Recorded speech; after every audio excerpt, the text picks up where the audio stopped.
ఈ రోజు కథ లేక నేను రచించిన వారు శ్రీ విజయ్ దుర్గ గారు. హెచ్ఆర్ ఇంకా రాకపోవటం వల్ల అంతా సరదాగా కూర్చొని కబుర్లు చెప్పుకుంటూ ఉన్నారు.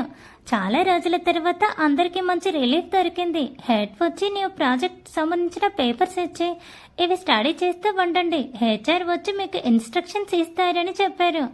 అంతా ఆ ప్రాజెక్ట్ పేపర్ స్టడీ చేయడంలో బిజీ అయిపోయారు. కాసేపటికి హెడ్ వచ్చి మీటింగ్ హాల్లోకి అందరినీ ఇన్వైట్ చేశాడు. అంతా వెళ్ళి మీటింగ్ హాల్లో వెయిట్ చేస్తూ ఉన్నారు.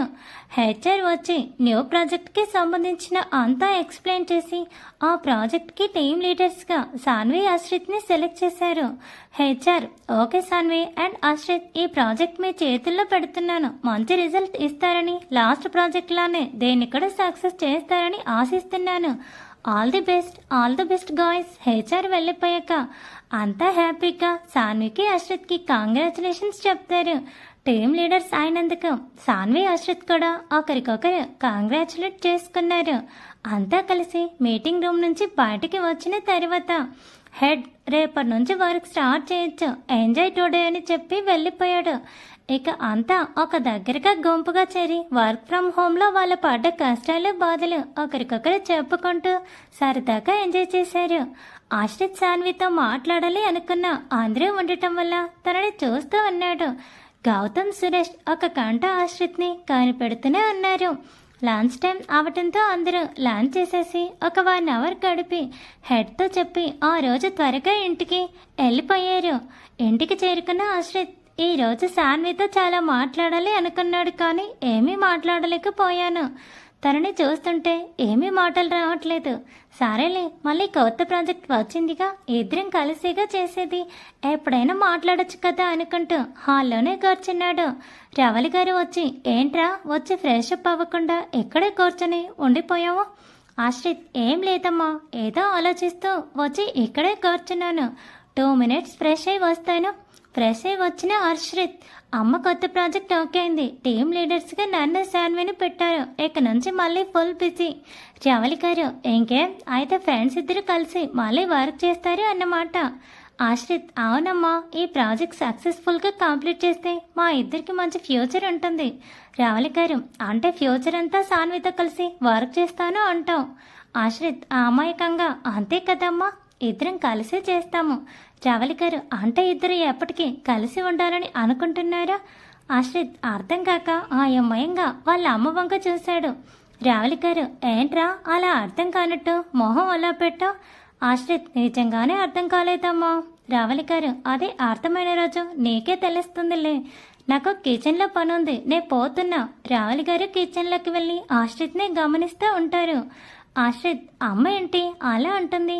ఎప్పటికీ కలిసి ఉంటారా అని అంటే, నేను సాన్వి ఎప్పటికీ కలిసి ఉండాలంటే అంటే ఇక ఇద్దరు ఎప్పటికీ కలిసి ఉండగలరు. అది ఒక అమ్మాయి అబ్బాయి వాళ్ళు ఎప్పటికీ కలిసి ఉండాలి అంటే వాళ్ళ మధ్య ప్రేమ పెళ్లి అనే బంధం ఉండాలి. అంటే అమ్మ ఇండైరెక్ట్గా సాన్విని పెళ్లి చేసుకోవడం ఇష్టమేనా అన్నట్టుగా అడిగిందా?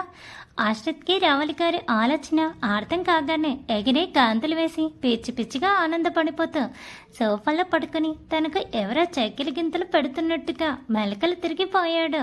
కిచెన్లో నుంచి ఇదంతా చూస్తూనే రవలి గారు సంతోషపడిపోతూ సైలెంట్గా శ్రీనివాస్ గారికి ఫోన్ చేస్తారు. శ్రీనివాస్ గారు ఫోన్ లిఫ్ట్ చేసి, ఏంటి మేడం గారు ఈ టైంలో కాల్ చేశారు, ఏంటి విషయం? రవలి గారు, విషయం అంటే మంచి విషయమే, మీ అబ్బాయి ఆశ్రిత్ సోఫాలో పడుకుని మెలకలు తిరిగిపోతున్నాడు. శ్రీనివాస్ గారు నవ్వుతూ, నువ్వేం చేశావేంటి అని అంటారు. రవలి గారు, ఎప్పుడూ నన్నే అంటారు అని జరిగిందంతా చెప్తారు. శ్రీనివాస్ గారు, అంటే ఇండైరెక్ట్గా నీ కొడుక్కి హింట్స్ ఇస్తున్నావు అన్నమాట. రవలి గారు, మరి ఇవ్వాలి కదా, వాళ్ళంతటా వాళ్ళు ఎలా తెలుసుకోగలుగుతారు? మరి వాళ్ళు ఆలోచించి తెలుసుకోవాలి అంటే ఇలా అప్పుడప్పుడు హింట్స్ కూడా ఇవ్వాలిగా. శ్రీనివాస్ గారు, అవును అది నిజమేలే. ఇంతకో ఏమంటుంది మా చెల్లమ్మ? రవలి గారు, ఏమంటుంది?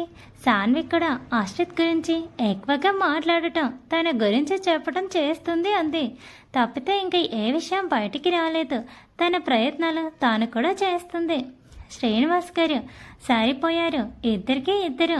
అయితే రావలి గారు కొత్త ప్రాజెక్ట్ వచ్చిందట, వీళ్ళిద్దరే టీం లీడర్స్ అట.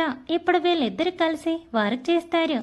ఈ ట్రావెల్లో ఏమైనా ఇద్దరి మధ్య ఆ ఫీలింగ్ బయటపడితే మన ముందు ఎప్పుడు ఓపెన్ అవుతారో చూడాలి. శ్రీనివాస్ గారు సరేలే, నువ్వేమీ తొందరపడకు, వాళ్ళింకా చిన్నపిల్లలే, ఇంకా టైం ఇద్దాం, నువ్వు ఆదుర్త పడిపోకు. రమలి గారు అలాంటిదేమీ లేదండి, ఎక్కడ వీడు సరైన ఆలోచన చేయకుండా బంగారు బొమ్మ లాంటి సాన్విని మిస్ చేసుకుంటాడో అని నా భయం తప్ప ఇంకేమీ లేదు. వాళ్ళిద్దరి మధ్య ఒక అండర్స్టాండింగ్ వస్తే ఒక 2-3 సంవత్సరాల తర్వాత వాళ్ళిద్దరు పెళ్లి చేసుకున్నా నాకేమీ అభ్యంతరం లేదు. శ్రీనివాస్ గారు సరేలే, అయితే ఉంటాను. ఆశ్రిత్ని అడిగానని చెప్పు. రావలి గారు సరేనండి, జాగ్రత్త, బాయ్. రావలి గారికి శ్రీనివాస్ గారితో మాట్లాడిన తర్వాత మనసుకి తృప్తిగా అనిపించింది. హాల్లోకి వచ్చి ఆశ్రిత్ పొజిషన్ చూసి ఒరే ఏం చేస్తున్నారా అని సీరియస్గా అడిగారు. ఆశ్రిత్ తేడబడుతూ ఏం లేదమ్మా, ఏం లేదు అని సిగ్గుపడిపోతూ తన రూమ్లోకి వెళ్ళిపోయాడు. రావలి గారు నవ్వుకుంటూ చూస్తాన్రా, ఎన్నాళ్ళు మీ ఇద్దరు బయటపడకుండా ఉంటారో అనుకున్నారు. నెక్స్ట్ డే మార్నింగ్ ఆశ్రిత్ ఆఫీస్కి బయలుదేరుతూ వాళ్ళ గార్డెన్లోని గులాబీ మొక్కకి జంటగా పూసిన గులాబీలను చూశాడు.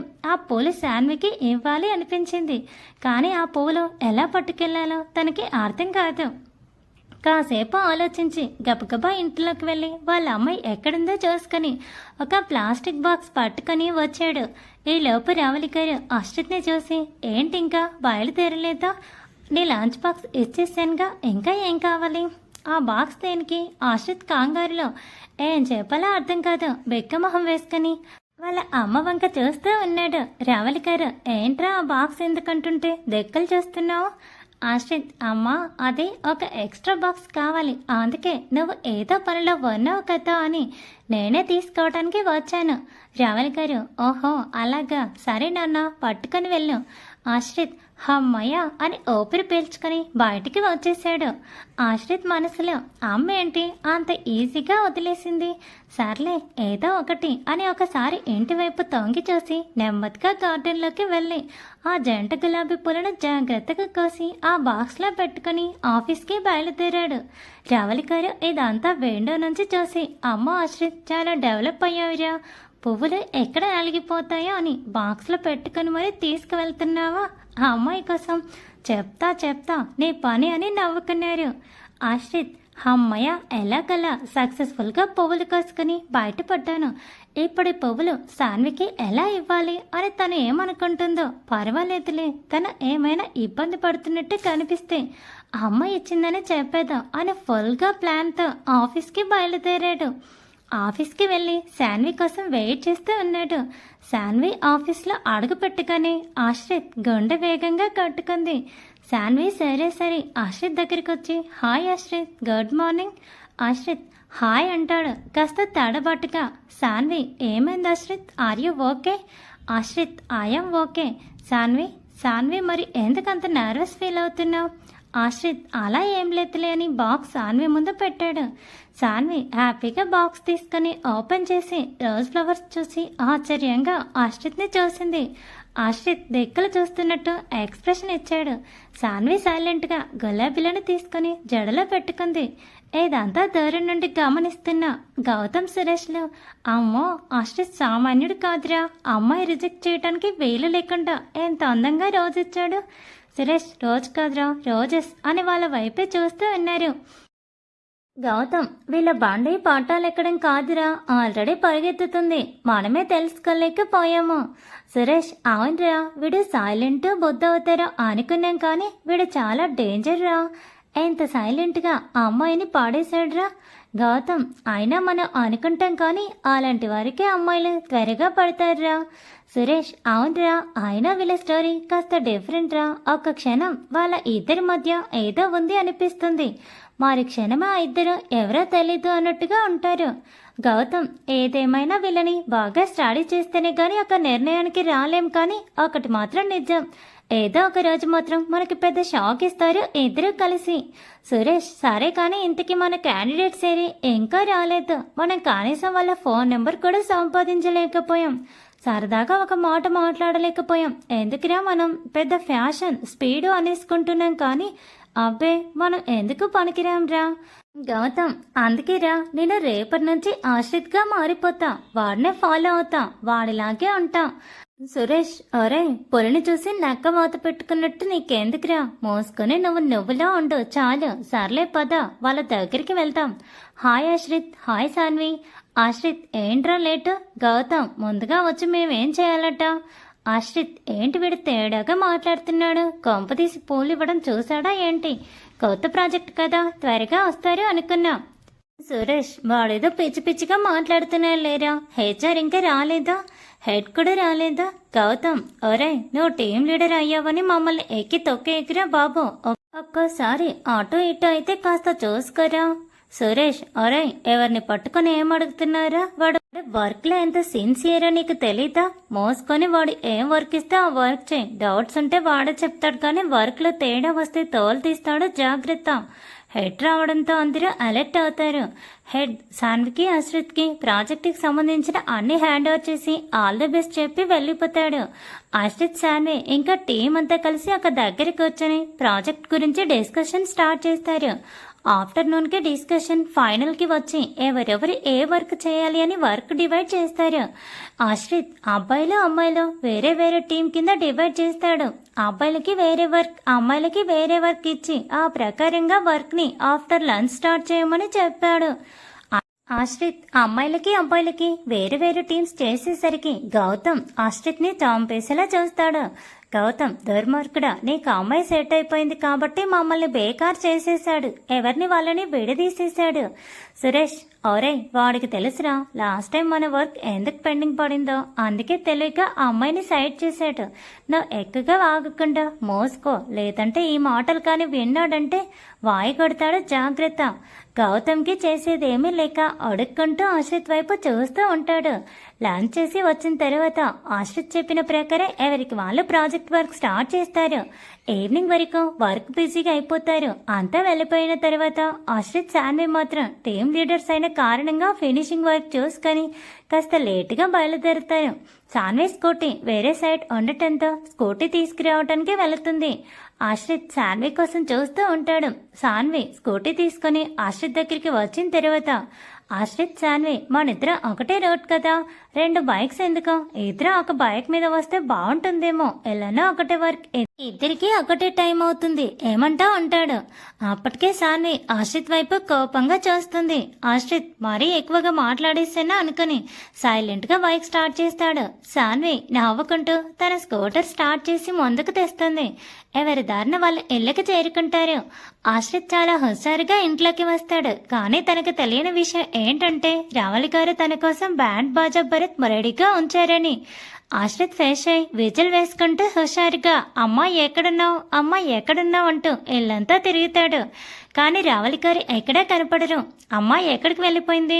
ఎప్పుడు నాకు ఎదురు వచ్చి నా దగ్గర బ్యాగ్ తీసుకుంటుంది, ఏమైపోయిందబ్బా అని చూసుకుంటూ బయటికి వచ్చి గార్డెన్ వైపు వెళ్ళాడు. అక్కడ గార్డెన్లో గులాబీ మొక్క దగ్గర నిలబడి ఉంటారు రావళి గారు. అది చూసిన ఆశ్రిత్కి గుండె జారిపోతుంది. అమ్మో, నేను పువ్వుల కోసిన విషయం అమ్మకి తెలిసిపోయిందా? గులాబీలంటే అమ్మకి ప్రాణం. అసలుకి అవి జంట గులాబీలని, ఎన్ని పువ్వులున్నా ఆ పూలు అమ్మకి ప్రత్యేకమే. నేను ఏమాత్రం ఆలోచించకుండా ఉదయం కోసేశాను. ఇప్పుడు ఏమని చెప్పి అమ్మని శాంతపరచాలి? ఆశ్రిత్ ఏమీ తెలియనట్టు, అమ్మా ఇక్కడ ఏం చేస్తున్నావు, నేను వచ్చిన విషయం కూడా నువ్వు చూడలేదా అని నార్మల్గా అంటాడు. రావళి గారు కూడా ఎంతో నార్మల్గా, చూసానురా కానీ ఏం చేయను, ఈ మధ్య నా గులాబీలు దొంగతనం చేస్తున్నారు, అందుకే కాపులాగా ఇక్కడ కూర్చున్నా. నీకు తెలుసు కదా గులాబీలంటే నాకు చాలా ఇష్టం, అందుకే వాటి కోసమే ఇక్కడ కొన్నాను. ఆశ్రిత్ సర్లే అమ్మ, నేను వచ్చేసాను కదా, ఇంకెవరికి వస్తారో చెప్పు. రావళి గారు చాలా అమాయకంగా, అవునరా నువ్వే వచ్చేసావు కదా, ఇంకెవరికి వస్తారో చెప్పు అంటూ ఇంట్లోకి వెళ్ళిపోతారు. ఆశ్రిత్ అయోమయంగా, అమ్మ అన్నదానికి అర్థం ఏంటి? నేను వచ్చేసాను కాబట్టి ఎవరికి వస్తారో అంటే నేను కోస్తానా? ఇంట్లోకి వచ్చి రావళి గారు ఎక్కడున్నారో చూసి దగ్గరికి వెళ్తాడు. రావళి గారు హార్లో కూర్చోటంతో వెళ్ళి పక్కన కూర్చున్నాడు. ఆశ్రిత్, అమ్మా నువ్వు కోప్పడినంటే ఒక విషయం చెప్తాను. యాక్చువల్లీ ఈ వేళ మార్నింగ్ ఆ పువ్వులు నేనే కోసానమ్మా. శాన్వి ఆ రోజు మన ఇంటికి వచ్చినప్పుడు పువ్వులను చూసి చాలా ముచ్చట పడింది కదా. ఇవాళ గులాబీలు చూడగానే తన గుర్తొచ్చింది. తనకిద్దామని పట్టుకొని వెళ్ళాను. ఆ బాక్స్ కూడా ఆ పూల కోసమే, నలిగిపోతాయేమో అని అలా బాక్స్లో పెట్టుకొని వెళ్ళాను. సారీ నీకు చెప్పకుండా పూలు కోసినందుకు, ప్లీజ్ అని బతిమాలుతాడు. రావలి గారు కాసేపు కోపంగా ఉన్నట్టు నటిస్తారు, కానీ అలా ఎక్కువసేపు ఉండలేక నవ్వేసి ఆశ్రిత్ని దగ్గరికి తీసుకుంటారు. ఆశ్రిత్ రావలి గారి వడిలో పడుకుంటాడు. రావలి గారు ఆశ్రిత్ తల నెమురుతో ఆశ్రిత్ నీకు శాన్వికి పువ్వులు ఎందుకు ఇవ్వాలి అనిపించింది అని అడుగుతారు. ఆశ్రిత్ జస్ట్ ఊరికే ఇచ్చానమ్మా, బయలుదేరుతుండగా చెట్టుకు కనపడ్డాయి, శాన్వికి గుర్తొచ్చింది, పట్టుకొని వెళ్ళా అంతే. రావలి గారు ఒక అమ్మాయికి పువ్వులు ఎవరెవరు ఇస్తారో తెలుసా? ఆశ్రిత్ తెలీదు అన్నట్టుగా తాలోపుతాడు. రావలి గారు ఒక మగ మనిషి ఒక అమ్మాయికి పూలు ఇస్తే ఒక తండ్రి స్థానంలోనో లేదా ఒక సోదరి స్థానంలోనో లేదా భర్త స్థానంలోనో ఇస్తాడు. ఈ మూడింటిలో నువ్వు ఏ స్థానంలో ఉండి ఆ అమ్మాయికి పూలు ఇచ్చాననుకుంటున్నావు? అది విని ఆశ్రిత్ కంగు తింటాడు. అమ్మో, ఆ అమ్మాయికి పూలిస్తే ఎన్ని విషయాలుంటాయా అందులో అనుకుంటాడు. రావలి గారు ఏంటి ఆశ్రిత్ మాట్లాడవు? నువ్వు శాన్వికి ఏ స్థానంలో ఉండి పువ్వులు ఇచ్చావు? తండ్రి స్థానంలోనా లేక అన్నయ్య? ఆశ్రిత్ ఆ మాట పూర్తవ్వకుండానే రావలి గారిని ఆపేసి చిచ్చి అలా ఏం లేదమ్మా అంటాడు. రావలి గారు మరి ఇంకేముంది అని ఇచ్చావురా? ఆశ్రిత్ అమ్మా ఇవన్నీ నాకేం తెలియదమ్మా, ఏదో తెలియక ఆ పూలు చూడగానే తనకి ఇవ్వాలి అనిపించి ఇచ్చేసాను. ఆ విషయాన్ని ఎక్కడితో వదిలే అమ్మ, ఇంకెప్పుడు నీకు తెలియకుండా పువ్వులు కోసుకొని పట్టుకొని వెళ్ళను. నువ్వు ఇస్తే ఇస్తాను, ప్లీజ్ అమ్మా నన్ను క్షమించు అంటాడు. రావలి గారు ఎందుకురా అంత కంగారు పడిపోతున్నావు? ఇప్పుడు నేను ఏమైనా అన్నానా? ఆ అమ్మాయికి పువ్వులు ఏ స్థానంలో ఉండి ఇస్తారో అని చెప్పాను. నువ్వు ఏ స్థానంలో ఉన్నావు అని నేను ఒకసారి ఆలోచించుకో అంటున్నా, అంతే అని చాలా క్యాజువల్గా నార్మల్గా అంటారు. ఆశ్రిత్ ఆ మాటతో కామైపోతాడు, ఆలోచనలో పడతాడు. ఇంటికి వెళ్ళిన శాన్వి హుషారుగా శాంతి గారికి హాయ్ చెప్పి ఫ్రెష్ అవటానికి వెళ్తుంది. శాంతి గారు శాన్వి కోసం స్నాక్స్ కాఫీ తీసుకువచ్చి హాల్లో కూర్చుంటారు. శాన్వి ఫ్రెష్ అయి వచ్చి స్నాక్స్ తింటూ శాంతి గారితో మాట్లాడుతూ ఉంటుంది. శాంతి గారు మాటల మధ్యలో శాన్వి రోజెస్ ఎక్కడివి అని అడుగుతారు. శాన్వి తడబడుతూ అదే అమ్మా ఆశ్రిత్ వాళ్ళ చెట్టువి తెచ్చాడని చెప్తుంది. శాంతి గారు అంటే ఆశ్రిత్ నీకు తెచ్చిచ్చాడా? శాన్వి ఇవ్వడం అంటే ఒక బాక్స్లో తెచ్చాడు, బాక్స్లో పెట్టి ఉంటే నేను తీసుకున్నా. రావలి గారి నుంచి శాంతి గారికి ఇన్ఫర్మేషన్ వచ్చేస్తుంది, అందుకే పర్టికులర్గా రోజెస్ గురించి ఆరా తీస్తున్నారు. శాన్వి ఏం చెప్తుందో అని. శాంతి గారు అంటే ఆశ్రిత్ నీకు బాక్స్లో పూలు పెట్టుకుని ఇచ్చాడు. శాన్వి ఎందుకమ్మా అంత పర్టికులర్గా పూల గురించి అడుగుతున్నా? ఆశ్రిత్ ఇచ్చాడో నేను తీసుకున్నాను, ఏమైంది ఇప్పుడు? శాంతి గారు ఎవరు పడితే వాళ్ళు పువ్వులు ఇస్తే పెట్టుకోవచ్చా? అసలు అమ్మాయిలు ఎవరు పువ్వులు ఇస్తే పెట్టుకోవాలో నీకు తెలుసా? ఒక అమ్మాయికి ఒకరి పువ్వులు ఇవ్వాలంటే అది ఆ అమ్మాయి తండ్రి అయినా అయి ఉండాలి, లేదా అన్న అయినా అయి ఉండాలి, లేదా భర్త అయినా అయి ఉండాలి. వీరిలో ఏదో ఒక బంధంతో ఆ అమ్మాయికి పువ్వులు ఇస్తారు. నువ్వు మరి ఏ బంధంతో ఆశ్రిత్ దగ్గర పువ్వులు తీసుకున్నావు? శాన్వి అంటే మన ఆశ్రితే కదా అని నేను ఏమీ మాట్లాడకుండా తీసేసుకున్నాను. ఇది అంతా నాకు తెలీదు. అయినా వేరే ఎవరైనా అయితే నేనెందుకు తీసుకుంటాను? ఆశ్రిత్ కాబట్టే తీసుకున్నా. శాంతి గారు సరే ఆశ్రిత్ కాబట్టి తీసుకున్నావు, మరి ఇప్పుడు నువ్వు ఆశ్రిత్కి ఏ బంధం ఇవ్వాలనుకుంటున్నావు? ఆ మాట వినగానే శాన్వి ఆశ్చర్యంగా శాంతి గారి వైపు చూస్తుంది. ఏం సమాధానం చెప్పాలో తెలియక తల వంచుకొని సైలెంట్గా తన రూమ్లోకి వెళ్ళిపోతుంది. శాంతి గారి నవ్వుకుంటూ ఇప్పుడు నువ్వు సరిగ్గా ఆలోచిస్తావు చిట్టి తల్లి అనుకుంటారు. రూమ్లోకి వెళ్ళిన ఆశ్రిత్ రావలి గారి మాటలు గుర్తు తెచ్చుకుంటూ ఉంటాడు. ఆశ్రిత్ తనతో శాన్వికి నేను పూలు భర్త స్థానంలో ఇచ్చాను, మరి శాన్వి అలా ఫీల్ అయి తీసుకుందా? అసలు తన ఆ విషయం తెలుసా? ఎలా తెలుసుకోవాలి ఈ విషయాన్ని? నేను డైరెక్ట్గా శాన్విని అడగలేను. ఒక పని చేద్దాం, చాట్ చేస్తూ ఇండైరెక్ట్గా హింట్ ఇద్దాం, విషయం ఏమైనా తెలుస్తుందేమో. రూమ్లోకి వెళ్ళిన శాన్వి అవును నేను ఎవరైనా ఇస్తే తీసుకోను కదా, మరి ఆశ్రిత్ ఇస్తే ఏం మాట్లాడకుండా తీసుకున్నాను. అమ్మ ఏమో అలా అంటుంది, అంటే నేను ఆశ్రిత్ని భర్త అనే బంధంతో నేను తీసుకున్నానా? అలా ఆలోచించగానే శాన్వికి చాలా సిగ్గుగా అనిపిస్తుంది. తనలో తనే చాలా సిగ్గుపడుతూ బెడ్ మీద పడుకుంటుంది. ఆశ్రిత్తో మాట్లాడాలనిపిస్తుంది, కానీ ఫోన్ చేతిలో పెట్టుకుని అలా పడుకొని ఆశ్రిత్ గురించి ఆలోచిస్తూ ఉంటుంది. ఫోన్కి నోటిఫికేషన్ రావటంతో ఓపెన్ చేసి చూస్తుంది. ఆశ్రిత్ నుంచి హాయ్ అని మెసేజ్ ఉంటుంది. అది చూసి శాన్వి కూడా హాయ్ అని మెసేజ్ పెడుతుంది. చాలాసేపు నార్మల్గా చాట్ చేసుకున్నాక, ఆఫీస్ విషయాలకు కూడా చాట్ చేసుకున్నాక ఆశ్రిత్ నెమ్మదిగా మార్నింగ్ ఇచ్చిన పువ్వుల టాపిక్ తీసుకొస్తాడు. పువ్వుల టాపిక్ రాగానే శాన్వికి చాలా సిగ్గుగా అనిపిస్తుంది. గుండె వేగంగా కట్టుకుంటుంది. ఆశ్రిత్, శాన్వి, నేను మార్నింగ్ పూలు ఇచ్చాను కదా, దాని గురించి నువ్వు ఏమనుకుంటున్నావు? శాన్వి, నువ్వు ఇచ్చావు కాబట్టి తీసుకున్నాను, వేరే ఎవరైనా నేను తీసుకోను. ఆశ్రిత్కి ఆ సమాధానం చాలా హ్యాపీగా ఇస్తుంది. ఆశ్రిత్, నాకు మార్నింగ్ తెలియక అలా ఇచ్చాను, కానీ అలా ఒక అమ్మాయికి పూలిస్తే ఏదైనా ఒక బంధంతో ఇవ్వాలట. మరి మన ఇద్దరి మధ్య బంధం ఏమై ఉంటుంది? ఆశ్రిత్ అంత స్ట్రైట్గా అడిగేసరికి శాన్వికి ఎలా చెప్పాలో అర్థం కాదు. కాసేపు ఎటువంటి మెసేజ్ చేయకుండా సైలెంట్గా ఉండిపోయింది. ఆశ్రిత్ కూడా శాన్వి సమాధానం కోసం ఎదురు చూస్తూ తను ఎటువంటి మెసేజ్ చేయలేదు. తను కాసేపు ఆలోచించుకోవాలి. శాన్వి, కాస్త తెలివిగా నువ్వు ఏ బంధాన్ని కట్టుబడి ఇచ్చానని అనుకుంటున్నావో నేను అదే బంధానికి కట్టుబడి తీసుకున్నాను అని సమాధానం ఇస్తుంది. ఆశ్రిత్, అయితే నేను ఏ బంధానికి కట్టుబడి ఇచ్చానో చెప్పు. శాన్వి, అమ్మా, ఈ మొద్దబ్బాయి మళ్ళీ నన్ను ఎరికించేశాడు, ఎలా చెప్పాలి? ఆశ్రిత్ వెయిట్ చేసి ఇంకా వండలేక శాన్వికి కాల్ చేస్తాడు. ఆశ్రిత్ నుంచి కాల్ రావడంతో శాన్వికి ఇంకా టెన్షన్ పెరిగిపోయింది. ఫోన్ లిఫ్ట్ చేద్దామంటే చేతులు వణికిపోతున్నాయి. చివరి వరకు ఉండి ఎక్కడ కాల్ కట్ అయిపోతుందో అని గబగబా ఫోన్ లిఫ్ట్ చేసింది.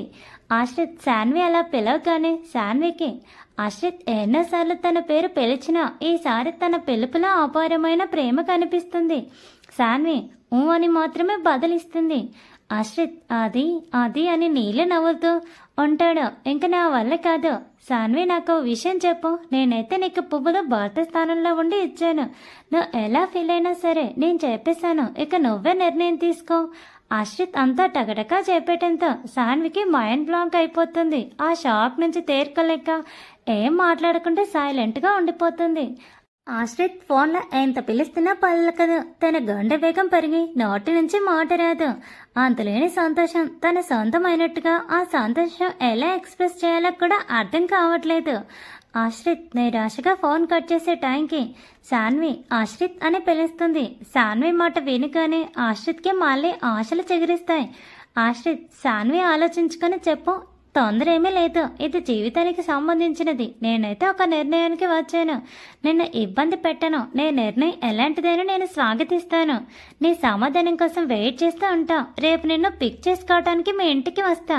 నీకు ఇష్టమైతే నా బైక్లో రా, లేదంటే నీ స్కూటీ మీదే రా, నిర్ణయం నీదే. శాన్వి అని ఫోన్ పెట్టేస్తాడు.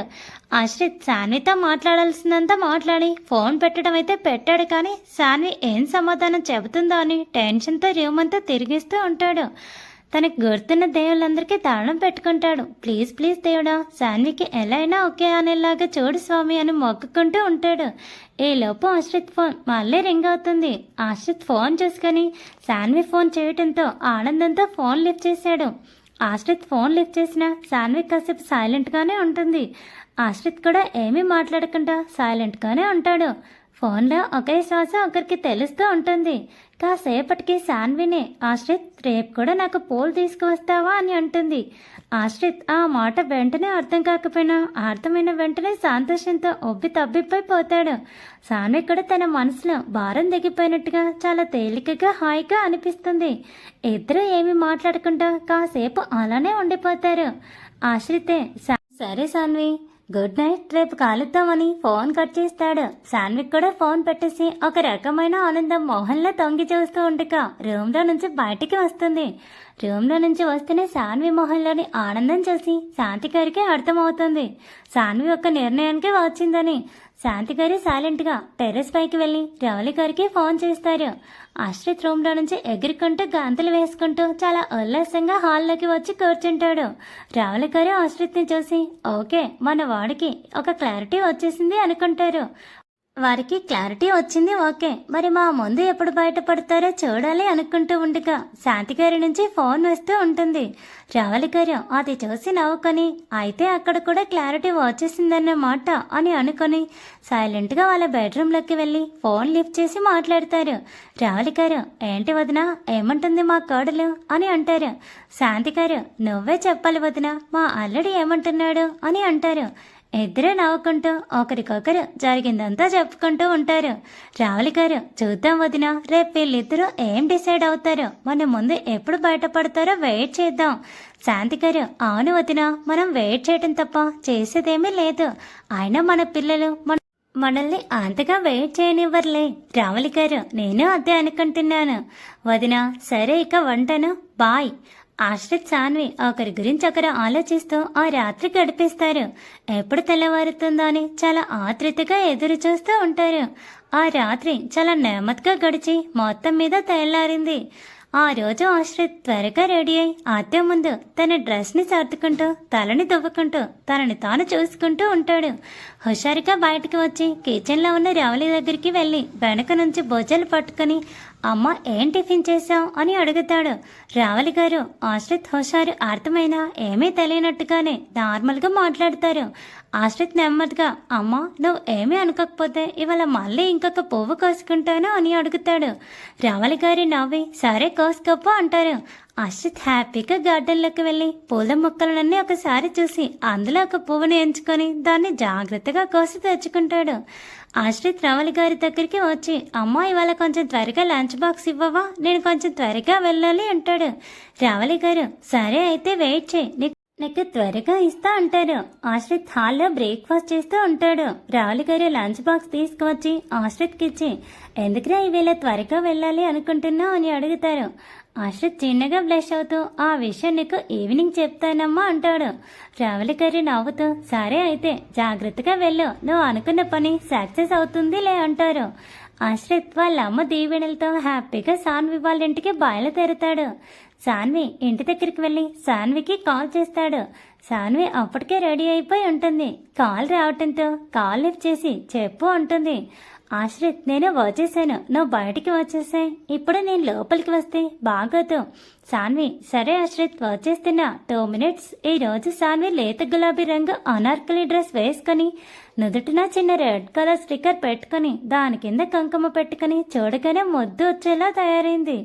శాంతి గారికి తను ఆశ్రిత్తో బైక్లో వెళ్తున్నానని చెప్పి ఇంటి బయటకి వచ్చింది.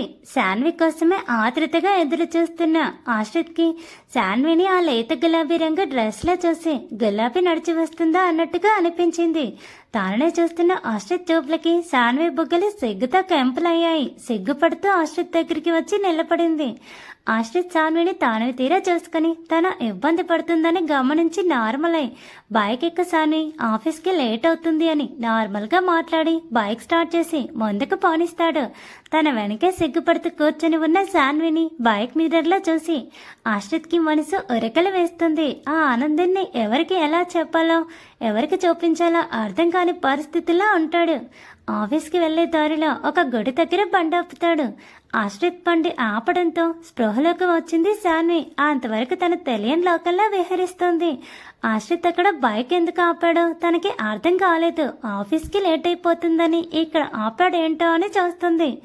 ఆశ్రిత్ ఆ గుడి పక్కనే ఉన్న షాప్కి వెళ్ళి అర్చనకు కావాల్సినవన్నీ కొనుక్కొని వస్తాడు. ఆశ్రిత్ సాన్వి దగ్గరికి వచ్చి, రా సాన్వి, గడిలోనికి తీసుకువెళ్తాడు. సాన్వి ఆశ్రిత్ని అనుసరిస్తూ తన వెనకే గడి లోపలికి వెళ్తుంది.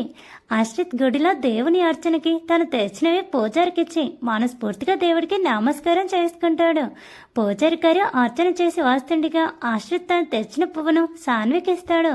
సాన్వి సిగ్గుపడుతూ పువ్వును తీసుకుంటుంది. పూజారి గారు అది చూసి, పాపం ఇది పవిత్రమైన స్థలం, ఇక్కడ ఎలాంటి పనులు చేయకూడదు, ఎలాంటివి ఏమైనా చేసుకోవాలంటే మీకోసం చాలా ప్లేసులు ఉన్నాయి, అక్కడికి వెళ్ళండి అని కొంచెం కోపంగా చెప్తారు.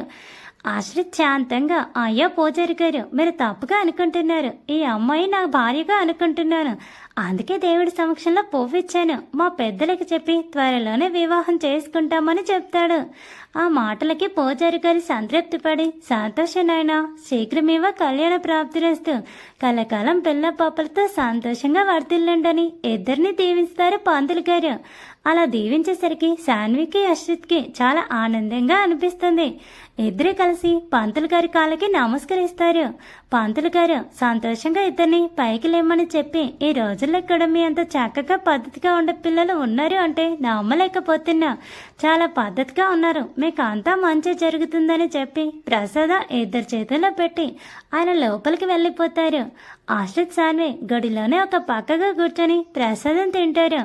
ఇద్దరు కూర్చుంటారు కానీ ఒకరికొకరు ఏమీ మాట్లాడుకోరు. ఇద్దరికి కూడా వాళ్ళ మనసులో రేగుతున్న అలజడికి నోట మాట రావటం లేదు. వాళ్ళ కళ్ళతోనే ఒకరికొకరు వాళ్ళ భావాలని పంచుకుంటారు. కాసేపటికి ఆఫీస్కి బయలుదేరి వెళ్తారు. ఆఫీస్కి చేరుకున్న తర్వాత సాన్వి అంటుంది, ఆశ్రిత్ మనం లేట్ అయ్యాం, పర్వాలేదు కదా? ఆశ్రిత్, ఏం పర్వాలేదు సాన్వి, మనం ఎప్పుడూ టైంకి కరెక్ట్గానే వస్తాం కదా, ఎవరే ఏమనుకోరు. అయినా ఎందుకైనా మంచిదని ఇందాక గుడి దగ్గర మన హెడ్కి మెసేజ్ పెట్టాను, కాస్త లేట్ అవుతుంది అని. నువ్వేమీ ఫీల్ కాకు. సాన్వి, అవునా, వెరీ గుడ్ అని ఆశ్రిత్తో పాటు ఆఫీస్లోకి వెళ్తుంది. ఆఫీస్లో అంతా వింతగా వీళ్ళిద్దరి వైపే చూస్తారు. ఎందుకంటే ఎప్పుడు ఆఫీస్కి టైంకి వచ్చేది వీళ్ళిద్దరే. అలాంటి ఇద్దరు లేటుగా వచ్చేసరికి అందరికీ కాస్త అనుమానంగా ఇద్దరి వైపు చూస్తూ ఉంటారు. గౌతమ్ అయితే జుట్టు పీక్కుంటూ ఉంటాడు. గౌతమ్ సురేష్తో, ఒరేయ్ వాళ్ళిద్దరి బండి పరిగెడుతుందిరా అన్నా నువ్వు వినలేదు. ఒకసారి చూడు వాళ్ళిద్దరిని, ఖచ్చితంగా వాళ్ళిద్దరికి లవ్ ఓకే అయిపోయిందిరా, కన్ఫర్మ్గా చెప్తున్నాను. సురేష్, నోర్మయ్యరా, హామీ ఏదైనా ఉంటే మనకు చెప్తారు కదా, ఫ్రెండ్లీగా వస్తున్నారు కలిసి అంతే. గౌతమ్, ఒరే నీకు నేను ఎంత చెప్పినా బుర్రకెక్కదా? ఒకసారి చూడరా, ఇద్దరి మొహంలో కొత్త మెరుపు కనిపిస్తుంది. సురేష్, కనిపిస్తుందిరా, కనిపిస్తుంది. వర్క్ చేయకపోతే మెరుపులు కనపడటం కాదు, ఉరుములు కూడా వినిపిస్తాయి, జాగ్రత్త. గౌతమ్, మీ మామరా, మీ మామ నిన్ను ఎంత చెప్పినా నీకు అర్థం కాదు. నేను ఇప్పుడు చెప్తున్నా చూడు, వాళ్ళిద్దరూ లవ్లో ఉన్నారని ప్రూవ్ చేస్తా. సురేష్, ముందు పని చూడరా, తర్వాత వేరే వాళ్ళ విషయం చదువు. గౌతమ్, ఈ సురేష్ గాడికి ఎంత చెప్పినా అర్థం కావట్లేదు. వాళ్ళ బాడీ లాంగ్వేజ్ చెప్పేస్తుంది, ఆ మొహంలో తెలియట్లేదు ఇద్దరికి ఒకరి మీద ఒకరికి ఎంత ప్రేమ ఉందో. వాడికి అర్థమైన రోజున అప్పుడు చెప్తా వాడి సంగతి. ఇప్పుడు నేను ఎంత మాట్లాడినా వేస్ట్. ఆశ్రిత్ వాళ్ళ టీం దగ్గరికి వచ్చి, సారీ గాయస్, కాస్త లేట్ అయింది వల్ల, ఏమనుకోకండి అని చెప్తాడు. గౌతమ్ తన ఆత్రత ఆపుకోలేక, నీకు లేట్ అయితే మరి సాన్వి ఎందుకు లేటుగా వచ్చింది అని అడిగేస్తాడు.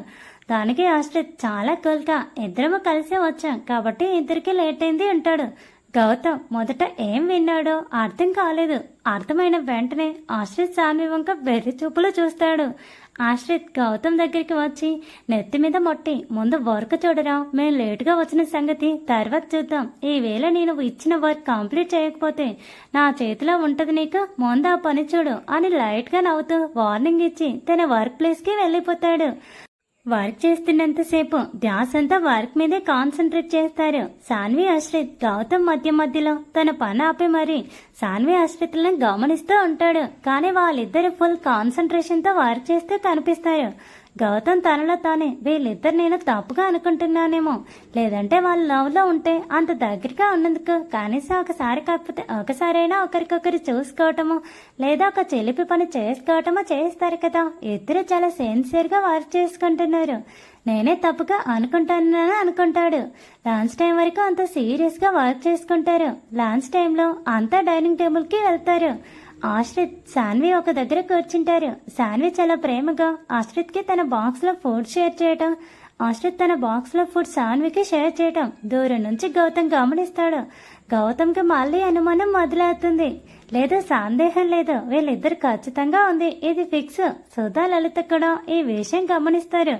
సుధా లలితతో, ఏంటి మధ్య సాన్వి ఎక్కువగా ఆశ్రిత్తో ఉంటుంది, ఇవాళ వాళ్ళిద్దరు కలిసి లేటుగా వచ్చారంటే వీళ్ళిద్దరికి కొచ్చుకొచ్చు స్టార్ట్ అయిపోయింది అంటావా? Thanks for watching. Please subscribe my channel for more videos.